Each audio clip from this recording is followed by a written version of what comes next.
Ok, entonces vamos a ver, primero si se puede ver la pantalla completa. Vamos a hablar sobre el cerebro del infante. Esto es en cuanto a los cambios que se producen en el cerebro del infante como parte del módulo de bases de las neurociencias. Em, Bien, empezamos entonces a comprender cómo el cerebro del infante está conformado y en este proceso que se da en cuanto a la zonificación de- del cerebro, la especialización de áreas del cerebro, vamos a encontrarnos bastantes procesos involucrados como la formación del cerebro, ¿no? Vamos a ver cómo se realiza este proceso de formación del cerebro. Vamos a ver los procesos de mielogénesis, el desarrollo cerebral, el desarrollo del localizacionismo, el desarrollo de la lateralización y vamos a tener como un, un corto resumen, ¿no? Este proceso. Entonces, vamos a ver, ah, vamos a ver si podemos, a ver.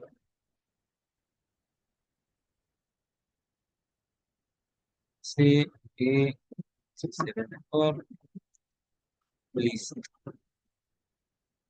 Entonces, decíamos que la formación del cerebro del bebé tiene, por un lado, el proceso de propagación, ¿no?, de la señal eléctrica. eh, Esta va realizándose desde el cono axónico hasta los botones terminales en esta dirección, gracias al periodo refractario absoluto y relativo que únicamente permite avanzar a la señal. Las neuronas pueden clasificarse también en función de si sus axones están mielinizados o no mielinizados y no van a influir en decisiones en la transmisión de señales eléctricas. Entonces, desde este punto,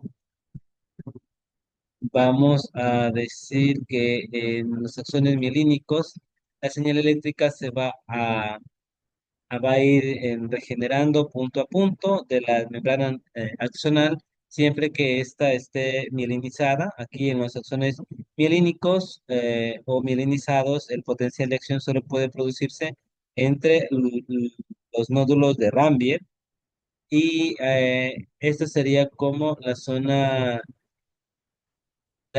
por ejemplo, sin mielina, rico en canales de sodio, es la que tendría más dificultad.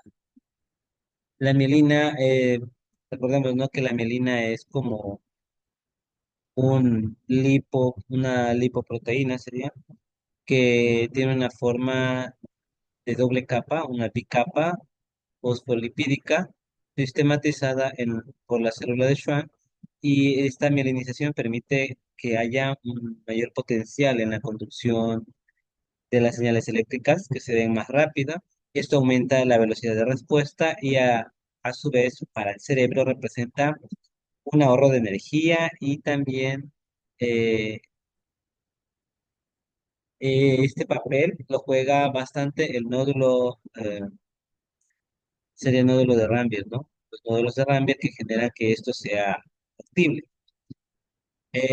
Dentro de esta clasificación de neuronas, en función de los axones mielinizados y los axones no mielinizados, pues vemos que cuando están mielinizados, el potencial de acción solo se produce en las zonas sin mielina, que tienen rico en canales sódicos, y en los axones no mielinizados la señal eléctrica se va regenerando punto a punto de la membrana axonal.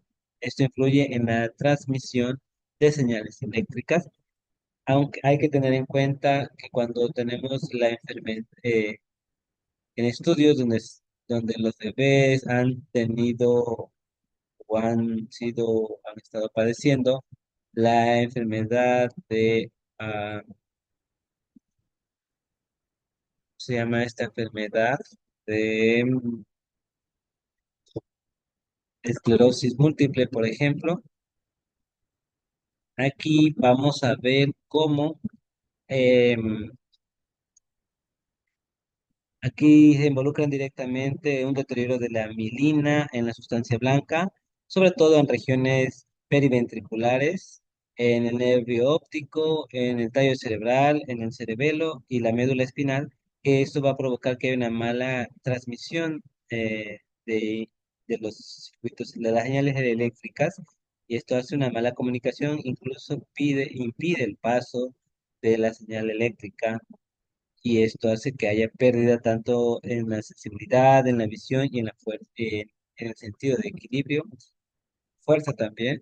Hay que tener en cuenta que este diagnóstico debe ser diferenciado de otras patologías o enfermedades con una sintomatología similar, como en el caso de la enfermedad de Wilson, la cual es provocada por una intoxicación del organismo por una deficiencia en la eliminación del cobre, lo que hace que éste se vaya acumulando y lo que tiene como ah, consecuencia a nivel físico y neurológico.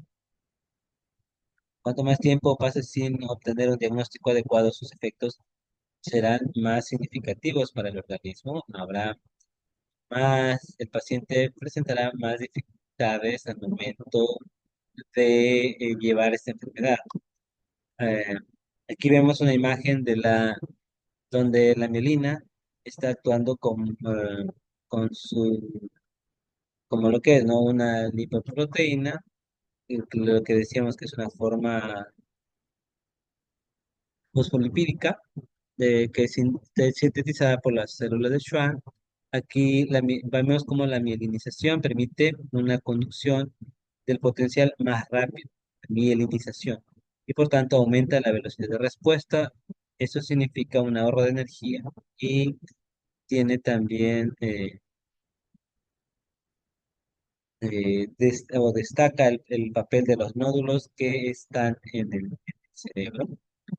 De la misma forma, veíamos cómo la enfermedad de la esclerosis múltiple se debe a un deterioro en esta sustancia o en la mielina, de la sustancia blanca, y hay que tener en cuenta que siempre que hacemos un diagnóstico en una enfermedad, lo hacemos de manera diferencial, es decir, vamos a ir descartando otras enfermedades, como en el caso de la enfermedad de Wilson, que es una deficiencia de eliminación de cobre, em, que puede provocar retrasos a nivel cognitivo o de tipo motor. Esto es producido porque hay cobre acumulado en el cuerpo, en el organismo, y es difícil eliminarlo. Esto produce la intoxicación en el cerebro y genera una reacción. Como habíamos dicho, la leucodistrofia o pérdida de la sustancia blanca del encéfalo es causada por enfermedades heredometabólicas que provocan un deterioro progresivo. Esto puede significar que la persona va a padecer una, una dificultad en manejar el sistema motor, una discapacidad motora, como dice aquí, y eh, esto es por un retraso en la mielinización o quizá una desmielinización o desmielinización, sí, o una combinación de las anteriores. Entonces, cuando tenemos esos casos, vamos a hacer uso de eh, herramientas de diagnóstico. El médico nos va a ayudar en el diagnóstico y nos va a también a decir que, bueno, en cuanto tenemos algún trastorno neurológico, pues a medida que nos demoremos en el diagnóstico, vamos a tener mayor impacto en la salud y vamos a ver cómo este impacto en la salud puede también representar dificultades para el paciente, para el consultante, que sean significativas, además de que vamos a tener problemas o retrasos en el desarrollo en los niños o también problemas como la atención, la velocidad de procesamiento de información, quizá problemas de control de los impulsos de tipo motor, como ya vimos, quizá pueda haber ataxia cerebelosa o esclerosis múltiple. También en este sentido se han desarrollado eh, para controlar el nivel de cloro en el organismo un tratamiento que podría acompañar al paciente para toda la vida. Entonces, se ha tratado de averiguar en la Universidad Autónoma de Madrid en el 2014 un estudio, participaron más o menos 40 menores entre 8 y 16 años, donde se hizo un estudio, 14 de ellos tenían el síndrome de Wilson y el resto estaba como grupo control. A todos se administraban distintas tonalidades de sonidos para evaluar las habilidades musicales y de distinta duración y volúmenes para evaluar la prosodia. Los resultados fueron que el desempeño fue significativamente menor en las habilidades musicales, pero en la prosodia tenían problemas añadidos para mantener relaciones sociales adecuadas, por ejemplo. Eh, en la leucodistrofia o la pérdida de la sustancia blanca del encéfalo es causada por una enfermedad heredometabólica, como ya dijimos, ¿no? Y esto hace que pues, el retraso en la administración te genere bastantes dificultades al momento de, al momento de realizar el proceso de desarrollo normal del cerebro del bebé. Ahora vamos a ver cómo se da el proceso de la mielogénesis. En el proceso de la mielogénesis, este es un proceso conocido como proceso de mielinización neuronal. Aquí este proceso consiste en que se va a ir recubriendo al, todos los axones neuronales se van a ir recubriendo, eh, que esta es la parte encargada de conectarse con otras neuronas para facilitar la interconexión entre ellas. Eh, Esto se lleva a cabo en diferentes momentos según la región del cerebro donde se encarga este proceso. Así se inicia en las áreas primarias sensoriales y motoras y se concluye eh, al menos en la edad, en la pubertad, con la minimización de áreas tanto de asociación frontales y parietales. Eh, en la mielogénesis, ¿qué es lo que nos habla de ella? Es que se inicia en áreas primarias sensoriales y motoras, facilita la interconexión entre neuronas y se concluye en la pubertad en áreas de asociación frontal y parietal. Entonces, la mielogénesis es el recubrir los axones neuronales para mejorar la comunicación neuronal, mejorar el flujo del circuito eléctrico. Esto hace que haya un incremento en las conexiones neuronales, facilitando la mielinización y tiene mucho que ver con las experiencias que el bebé está llevando en su vida diaria y va a conformar esto parte importante del desarrollo de su cerebro. La expresión de los niños son como esponjas, venir al caso muy bien, ya que habla de la capacidad de aprendizaje que tiene el cerebro en formación que se nutre de todo tipo de información que proviene de su entorno. Por eso vamos a ver niños que en imitación al papá o a la mamá dicen las palabrotas, ¿no? Al año de vida, la mielinización del tracto piramidal permite el desarrollo de conductas motrices. El niño empieza a gatear, a caminar, a agarrar objetos. A los 5 años ya la mielinización está en áreas de asociación de la corteza cerebral, permite el desarrollo del comportamiento motor fino, más preciso. ya puede practicar escritura, puede pintar, el garabateo tiene más sentido. Y aquí este proceso de mielinización no se produce adecuadamente, generando una enfermedad o un deterioro, o por alguna enfermedad neurodegenerativa o por un retraso en el desarrollo normal, va a generar pues que el proceso de mielogénesis se detenga o se retrase. Entonces, cuando hablamos de una enfermedad de deterioro, hay que tener en cuenta que puede ser una enfermedad por desmielinizantes o una enfermedad de desmielinización.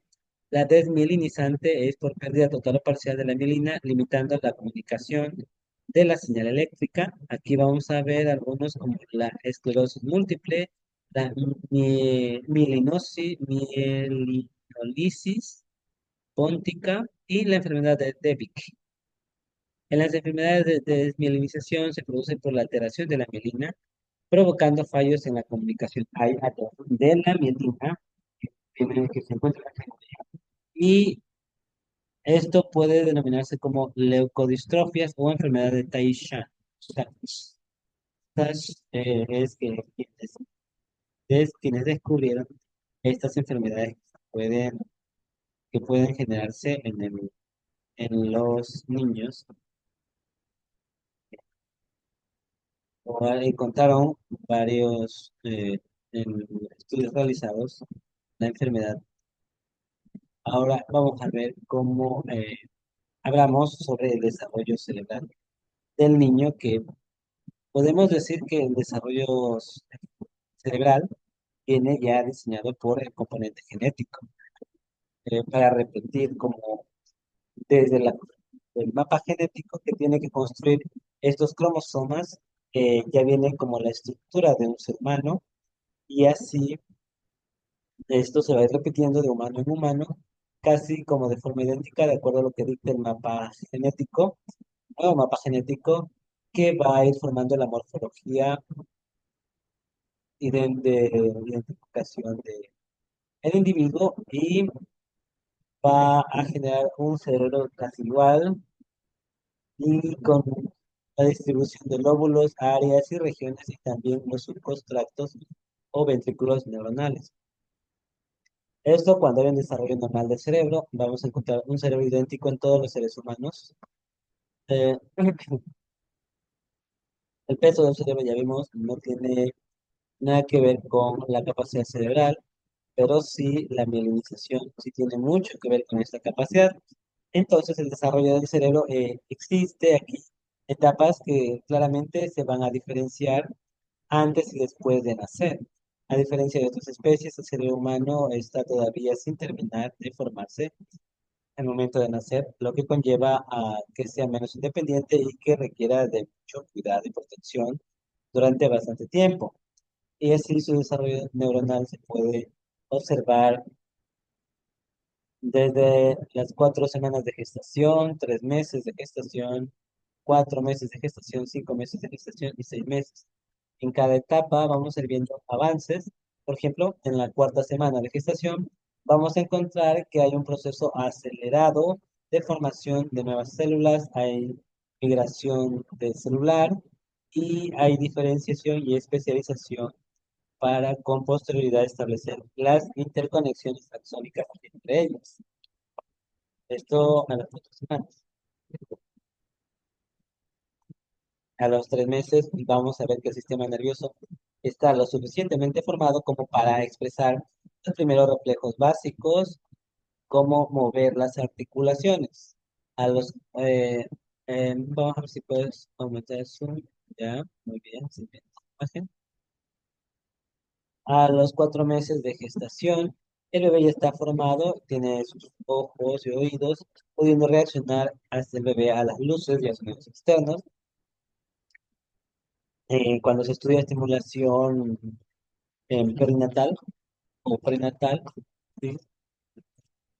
Eh, vamos a encontrar que a partir de los 4 meses ya podemos escuchar Mozart, el bebé va a prestar atención a cualquier sonido que esté a su alrededor y va a empezar a desarrollar la empatía. Am, a los 5 meses de gestación vamos a encontrar que se empiezan los primeros movimientos controlados del bebé y digamos que este ya tiene más control y allá hay funcionamiento neuronal y más control sobre su funcionamiento físico del cuerpo. Y a los 6 meses de gestación en esta etapa en respecto al desarrollo cerebral, vamos a ver cómo se produce una desaceleración de la formación de nuevas neuronas, porque lo que vamos a ver es un proceso de interconexión, cómo se aumenta y se van a formar los primeros aprendizajes de forma más simple y vamos a ver cómo el bebé ya está formado y él eh, aquí tras el nacimiento y gracias también a la estimulación que pueda tener en el ambiente, va a incrementar conexiones sinápticas entre neuronas, va a perfeccionar las neuronas de conexión entre la vista y el cerebro y el olfato también, y el bebé se va a ir perfeccionando. Con un año, el bebé casi tendrá el doble de conexiones de las de un adulto que está conectadas a sus estructuras y en áreas que sin ningún orden en especial y van a ir perdiéndose algunas por falta de práctica gracias al fenómeno de apoptosis natural o muerte neuronal programada, de forma que aquellas neuronas que no tengan una conexión fuerte tendan a desaparecer,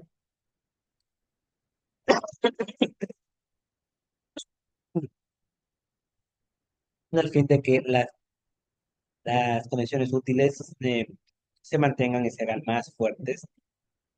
Y esto mejora la experiencia del bebé en este caso. Eh, Seguimos entonces. Eh, ya habíamos dicho esto, que hay una apoptosis en el desarrollo cerebral, lo que hace que el bebé pueda mejorar la conexión neuronal y con ello también adaptarse mejor al ambiente. Ahora veamos cómo se produce el desarrollo del localizacionismo, que esto se trata cómo va a ir desarrollando ciertas áreas del cerebro. Eh, Esto es en cuanto a que, por ejemplo, durante el proceso de localización, si el bebé sufre daño en un área y se desarrolla en la misma función en el otro hemisferio del cerebro, estamos hablando del hemisferio izquierdo o derecho, van a especializarse de manera gradual, pero durante este proceso, si hay algún falla, pues se especializará un área más que en otra. Em, las primeras en madurar son las áreas implicadas en las sensaciones, luego las áreas que implican en el área motora, donde implica mayor control de movimiento. Y por último, vamos a madurar las áreas de planificación y coordinación del sistema. Es así como se va a evolucionar, va a madurar el proceso de localización. Inicialmente se creía que las especies más grandes tenían l- con cráneos más pesados, se tenía que estar más preparado para los procesos del uso del cerebro y adaptación al ambiente, pero ahora se cree que el cerebro que tenga mejores conexiones es el que está más adaptado.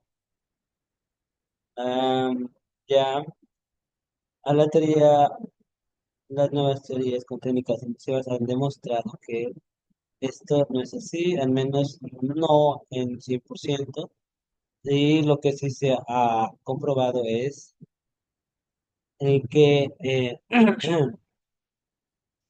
el cerebro que tiene más actividad eléctrica por comunicación es el que tiene más posibilidades de, no tiene que ver con la adaptación. Cerebro más flexible sí puede ser más adaptable. Eh, Esto es mismo visto con la localización, ahora vamos con la lateralización. Yo les estaba hablando hace rato. de la lateralización. Es claro que la lateralización. Perdón. Aquí en el proceso de maduración del cerebro vamos a encontrar cómo el cerebro busca hacer una especie de especialización de áreas del cerebro. Vamos a tener capas más capas, ¿no? Tenemos, recuerden en las capas del cerebro, lóbulo frontal, occipital, parietal, temporal, y tenemos el proceso de especialización, por ejemplo, el área de Wernicke, el área de Broca, que son áreas de lenguaje, que son áreas especializadas en el lenguaje. Habrán todavía subáreas dentro de ellas que son especializadas para poder expresar el lenguaje hablado y otras para poder pues, entender el lenguaje. Entonces, vamos a encontrar como en la lateralización ciertas áreas van a ser más fuertes en cuanto a ciertas funciones, lo que va a presentar una ventaja ya que acelera eh, procesos de habilidades, ¿no? Hay algunas flexibilidades, se creía que quizá la flexibilidad se pierda por una lesión o daño, pero cuando esta se produce en determinados procesos de que está teniendo el cerebro, pues ah, se puede decir que se puede adaptar el cerebro y desarrollar esta área, excepto en el área del lenguaje, ya que son áreas muy, muy especializadas, que va a ser muy difícil desarrollar una nueva área de Wernicke y de Broca en el lado derecho, por ejemplo. La ventaja sería que tenemos un proceso de información más ágil y puede haber pérdida de la flexibilidad conforme vamos creciendo, debido a esto a la redundancia quizá del procesamiento de información o por haber una falla en la conexión.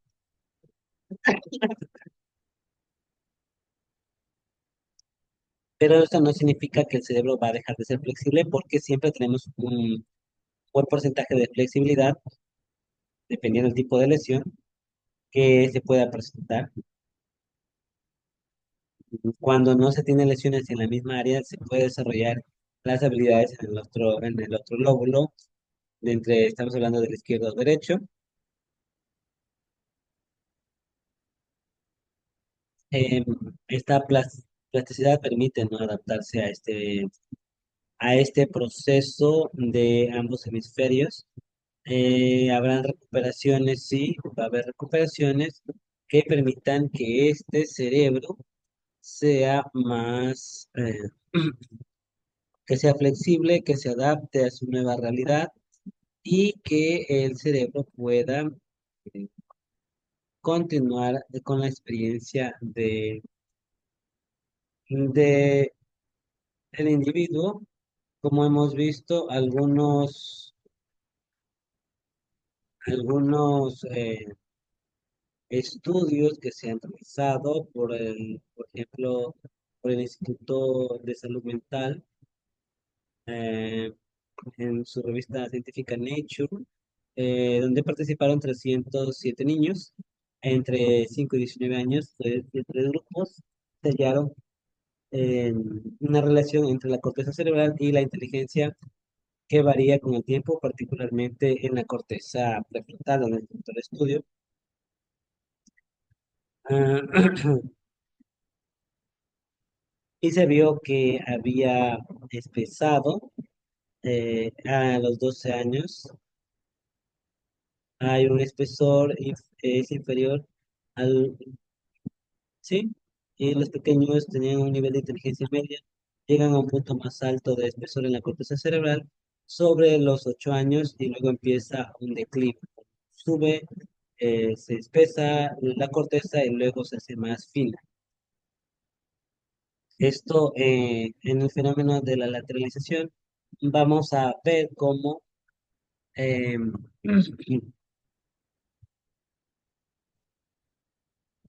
habrá la lateralidad, a veces se asocia con la preferencia de funcionamiento manual entre zurdos ¿Pierdes algo, podemos decir eso, que podría afectar el localizacionismo de las funciones cognitivas, quizá la lateralidad, también asociado a las preferencias manual distinguiendo entre zurdos o diestros, y también puede afectar a las manos, pies, oídos.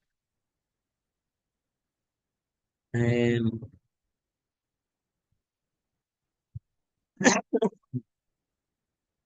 Como les comentaba en este estudio, que vieron que el cerebro se hacía, aumentaba el grosor de la corteza prefrontal y luego disminuía.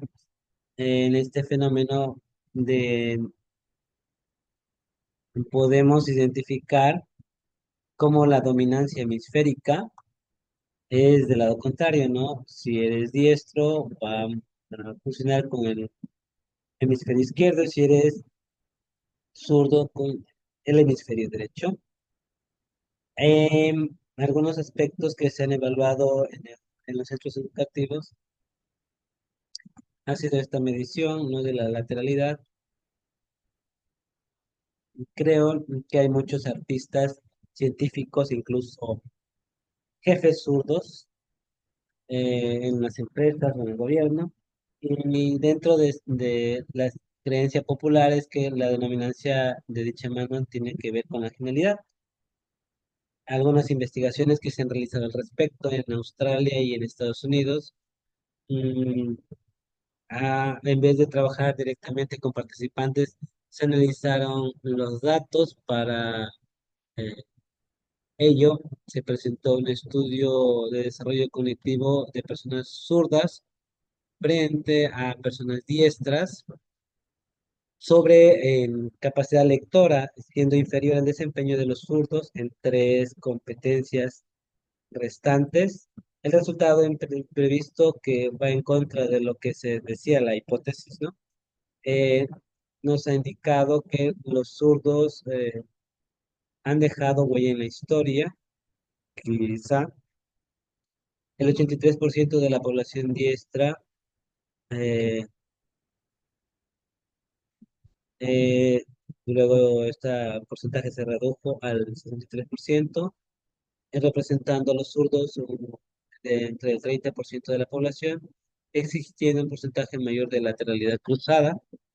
Esto se toma en cuenta para la dominancia hemisférica, hacer estudios, y hay aspectos que pueden ser evaluados como para ver cómo es el aprendizaje.